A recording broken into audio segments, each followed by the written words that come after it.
Hello बच्चों आज हम लोग एक बार फिर से डिस्कस करेंगे आयोनिक इक्वेशन पर। बहुत सारे बच्चे हैं जिनको आयोनिक इक्वेशन पर कुछ प्रॉब्लम हुआ है, कुछ समझ में नहीं आया। कोई बात नहीं, एक बार फिर से समझते हैं। वेरी सिंपल, बहुत इजी है। आयोनिक इक्वेशन समझने से पहले थोड़ा सा एक बात को पहले समझते हैं बच्चों कि कुछ रिएक्शन ऐसे भी होते हैं जिसमें आयोनिक कंपाउंड इन्वॉल्व होते हैं जी। कुछ केसेस में ऐसे होते हैं कि आयोनिक कंपाउंड इन्वॉल्व होते हैं इन देयर सॉल्यूशन, अपने सॉल्यूशन के फॉर्म में। तो एक्चुअली में उनके आयंस टेक पार्ट करते हैं रिएक्शन में। तो इस तरह के इस तरह से जो एक इक्वेशन बनता है तो वो आयोनिक इक्वेशन कहलाता है। देखिए फॉर एग्जाम्पल आपको हम समझाते हैं कि जैसे कि जिंक है। सपोज जिंक रिएक्ट करता है कॉपर सल्फेट सॉल्यूशन से, तो कॉपर सल्फेट अपने एक्वस सॉल्यूशन में होगा। ये एक आयोनिक कंपाउंड है। जिंक आयोनिक कंपाउंड से कंबाइन करता है तो एक्चुअली में आयंस जो होते हैं वो टेक पार्ट करते हैं रिएक्शंस में, सही मायने में देखा जाए तो। फॉर्मेशन होता है zinc sulphate plus copper. Okay, तो ये जो जिंक सल्फेट है ये भी अपने एक्वस फॉर्म में होता है इन देयर सॉल्यूशन।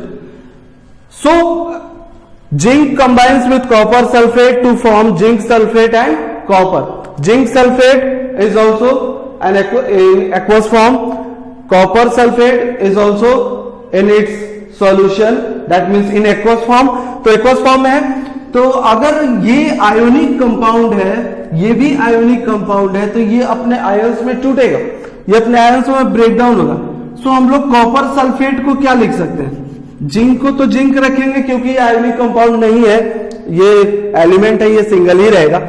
और ये आयोनिक कंपाउंड तो आयंस में टूटेगा, तो ये आयंस में अगर ब्रेक डाउन होता है तो कॉपर 2+ यानी कि कॉपर आयन में और सल्फेट आयंस में ब्रेक डाउन हो जाता है, टूट जाता है। फिर जिंक सल्फेट भी आयोनिक कंपाउंड है, तो ये अपने आयंस में टूटेगा Zn2+ सल्फेट आयंस में, और ये रह गया आपका कॉपर। अब जरा देखिए हमने क्या किया, एक रिएक्शन को जिसमें एक आयोनिक कंपाउंड इन्वॉल्व है अपने सॉल्यूशन में, तो वो अपने आयंस में टूटता है। तो आयंस में टूटता है तो उसे आयंस में तोड़ करके दिखा दिया गया, उसे आयंस में ब्रेक डाउन करके दिखा दिया गया। दोनों साइड सल्फेट आयंस है, दोनों साइड सल्फेट आयंस है, तो दोनों side sulphate ions cancel to each other, they do not take part in the reaction. वो रिएक्शन में भाग बिल्कुल भी नहीं लेते। तो अब आप क्या लिख सकते हैं? Zn+Cu2+, सेम टाइप का आयंस होगा दोनों साइड, तो कैंसिल कर देना बच्चों, वो रिएक्शन में भाग नहीं लगा, कैंसिल टू ईच अदर। अब इसे उतार दिया, जो बचा यहां हो गया आपका Zn2+, फिर हो गया आपका Cu। This is called ionic equation. Ionic equation का मतलब ये होता है कि एक ऐसा इक्वेशन जिसमें ना कि सिर्फ एटम्स और मॉलिक्यूल्स कंटेन करता हो, बल्कि इसके अलावा आयंस भी वो कंटेन करता है इक्वेशन, जिसमें एक्चुअली में आयंस ही टेक पार्ट करता है रिएक्शन में। ठीक है, आयंस ही टेक पार्ट करता है रिएक्शन में। तो ऐसा आप अगर डिफाइन करना चाहे आयोनिक इक्वेशंस को, तो आप कह सकते हैं कि ionic equations are those equations which contains not only atoms and molecules but also contain ions actually taking part in the reaction। बस, तो ये आयोनिक इक्वेशन। अब जब भी कोई आयोनिक इक्वेशन आपको बैलेंस करना हो तो आपको दो बात ध्यान देना होगा। अगर आपको आयोनिक इक्वेशन बैलेंस करना है तो आपको दो बात ध्यान देना होगा। सबसे पहले तो आपको law of conservation of mass को फॉलो करना है, लॉ ऑफ केमिकल कॉम्बिनेशन जो है उसे फॉलो करना है। तो law of mass of conservation कहता है कि सेम एलिमेंट का जो एटम्स का संख्या होता है वो दोनों साइड बराबर होना चाहिए। वो दोनों साइड क्या होना चाहिए? इक्वल होना चाहिए, एरो के left hand side and arrow के राइट हैंड साइड। तो देखते हैं जिंक का लेफ्ट हैंड साइड में 1 एटम, जिंक का राइट हैंड साइड में भी 1 एटम। कॉपर का लेफ्ट हैंड साइड में 1 एटम और राइट हैंड साइड में भी 1 एटम। तो जब सेम एलिमेंट का सेम नंबर ऑफ एटम्स है बोथ साइड, दैट मीन्स कि this follows the law of conservation of mass. ये law of conservation of mass को फॉलो करता है। अब आपका मास कहीं भी इधर उधर नहीं होने वाला है। तो जब आप ये देख ले कि लॉ ऑफ कंजर्वेशन ऑफ मास यानी कि बोथ साइड्स मास नंबर आपको देखने हैं कि बराबर होने चाहिए। अब हम लोग चेक करेंगे आयंस को बैलेंस करते हैं। Ions with both sides should be equal on both sides to the arrow के दोनों साइड्स आयंस इक्वल होने चाहिए। कॉपर का देखिए, कॉपर पर आयंस 2 है, यानी कि एरो के लेफ्ट हैंड साइड में 2 पॉजिटिव चार्जेस है एंड एरो के राइट हैंड साइड में भी 2 पॉजिटिव चार्जेस है। So both sides 2 positive charges, equal number of charges, so it is balanced ionic equation. ये एक बैलेंस्ड आयोनिक इक्वेशन है। दूसरा एग्जांपल देते हैं बच्चों, दूसरा एग्जांपल देखते हैं।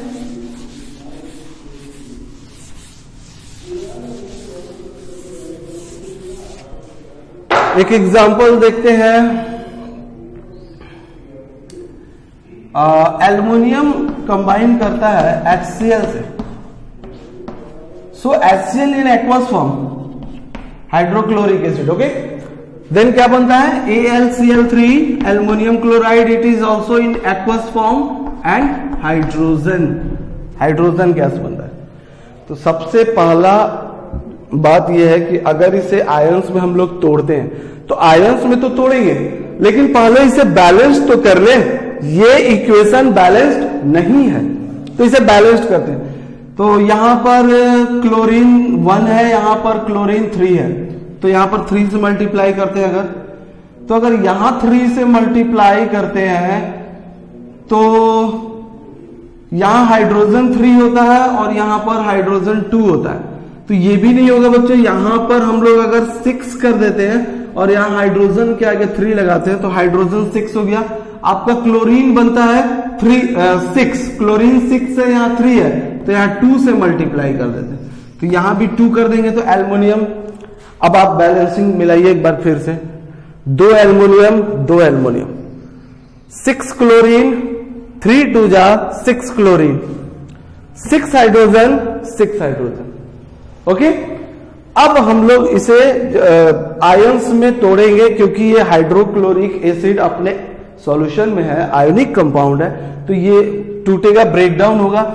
Al plus 2Al plus 6H plus Cl minus फिर 2Al3 प्लस, ये एल्युमिनियम जो है उस पर 3 चार्ज होते हैं, और यहां पर आपका क्लोरीन जो है वो है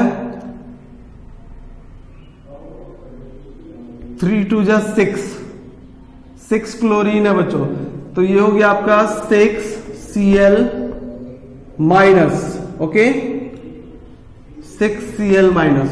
एक क्लोरीन पर जो होते हैं वो एक निगेटिव चार्ज होता है, तो आप देखिए यहाँ 6 क्लोरीन है, तो 6 को आगे कर देते हैं और क्लोरीन पे एक निगेटिव चार्ज चढ़ा, प्लस 3H2 हाइड्रोजन पर।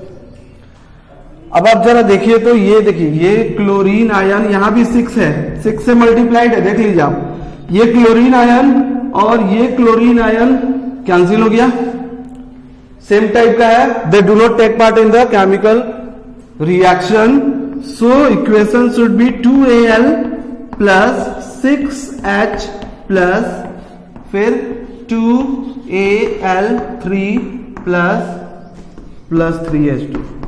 अब देखो बच्चों,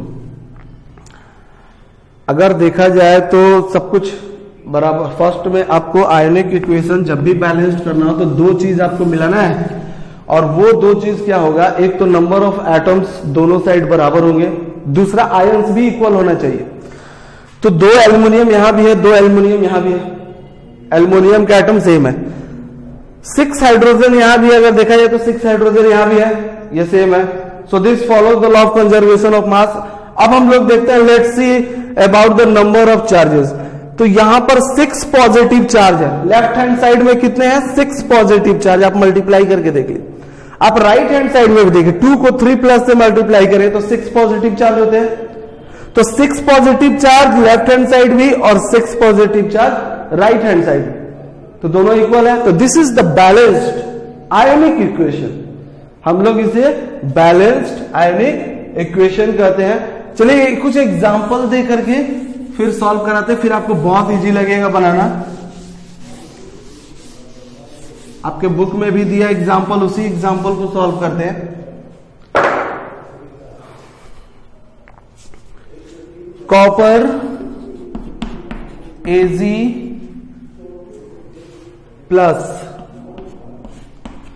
एग्जांपल ले लेते हैं कि copper 2 plus Ag, copper 2 plus Ag। अब आप देखिए, आपको इसको बैलेंस्ड करना है।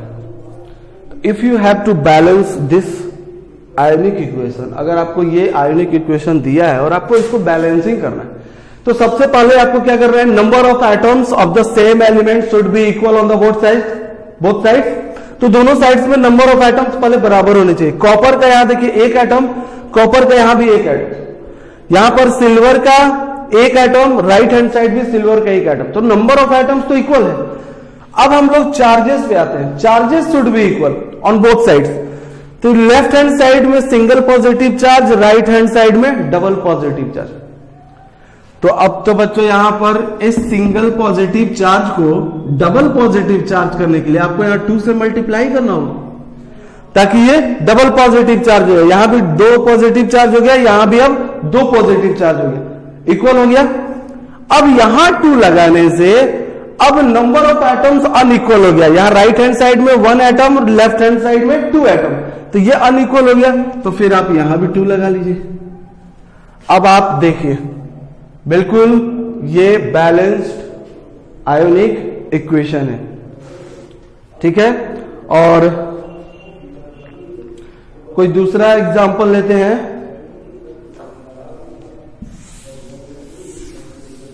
चलिए कोई दूसरा एग्जांपल लेते हैं, ब्रोमीन,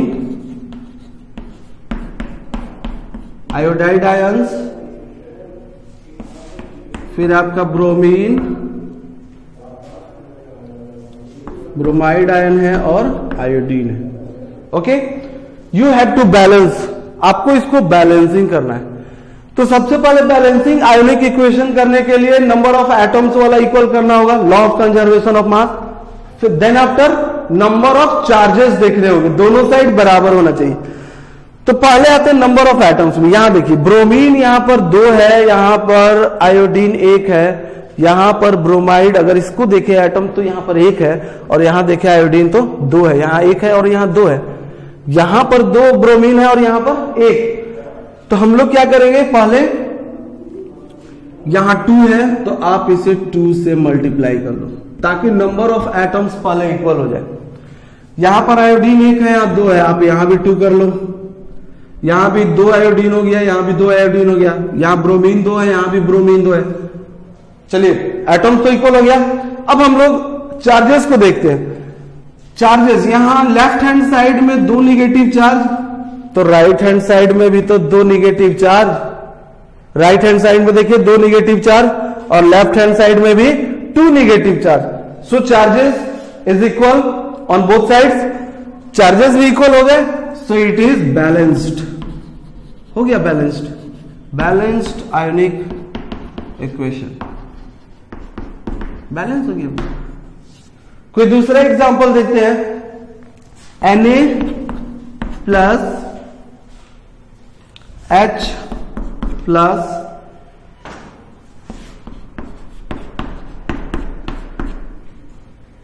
H2। चलिए इसको बैलेंस ही कीजिए। ये फर्स्ट था, ये सेकंड, इसे बैलेंसिंग करते हैं। तो आपको बैलेंसिंग करने के लिए क्या करना है, सबसे पहले आपको क्या करना है, नंबर ऑफ एटम्स इक्वल करना है दोनों साइड, सेम एलिमेंट। सोडियम का 1 है लेफ्ट हैंड साइड में, यहां राइट हैंड साइड में भी सोडियम का 1 ही एटम है। यहां पर लेफ्ट हैंड साइड में हाइड्रोजन का 1 एटम है और राइट हैंड साइड में 2 एटम है, हो गया डिफरेंस।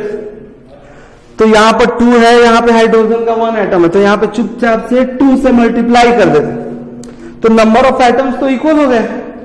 अब number of atoms both sides equal हो गया। आप एक बार फिर से मिला लीजिए, सोडियम का 1 एटम, सोडियम का 1 एटम, हाइड्रोजन का 2 एटम, हाइड्रोजन का 2 एटम। अब आयंस का ये एटम हो गया। अब आयंस को इक्वल करते हैं। जब आयंस को इक्वल करेंगे तो लेफ्ट हैंड साइड में देखिए 2 positive charges and right hand side में only 1 positive charge. Left hand side में 2 पॉजिटिव चार्ज है और राइट हैंड साइड में 1 पॉजिटिव चार्ज है, तो चार्ज इक्वल नहीं है।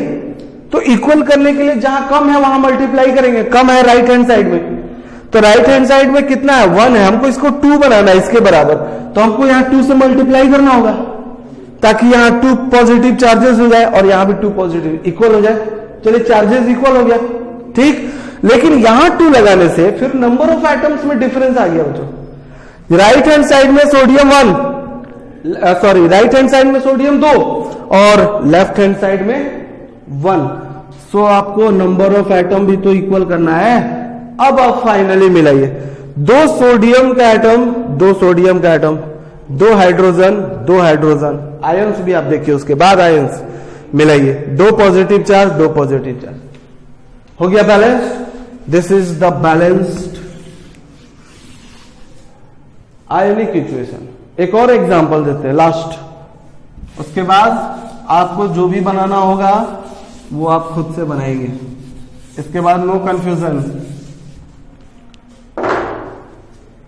Fe प्लस H प्लस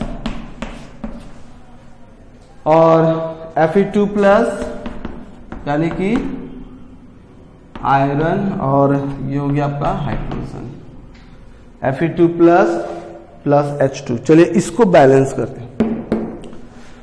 ये आयनिक इक्वेशन ऐसा दिया होगा, आपको बैलेंस करना है। तो आयनिक इक्वेशन बैलेंस करने के लिए आपको 2 बात पर ध्यान देना है। एक तो आपको ध्यान देना है कि नंबर ऑफ एटम, सबसे पहले एटम्स का नंबर इक्वल देखिए है कि नहीं।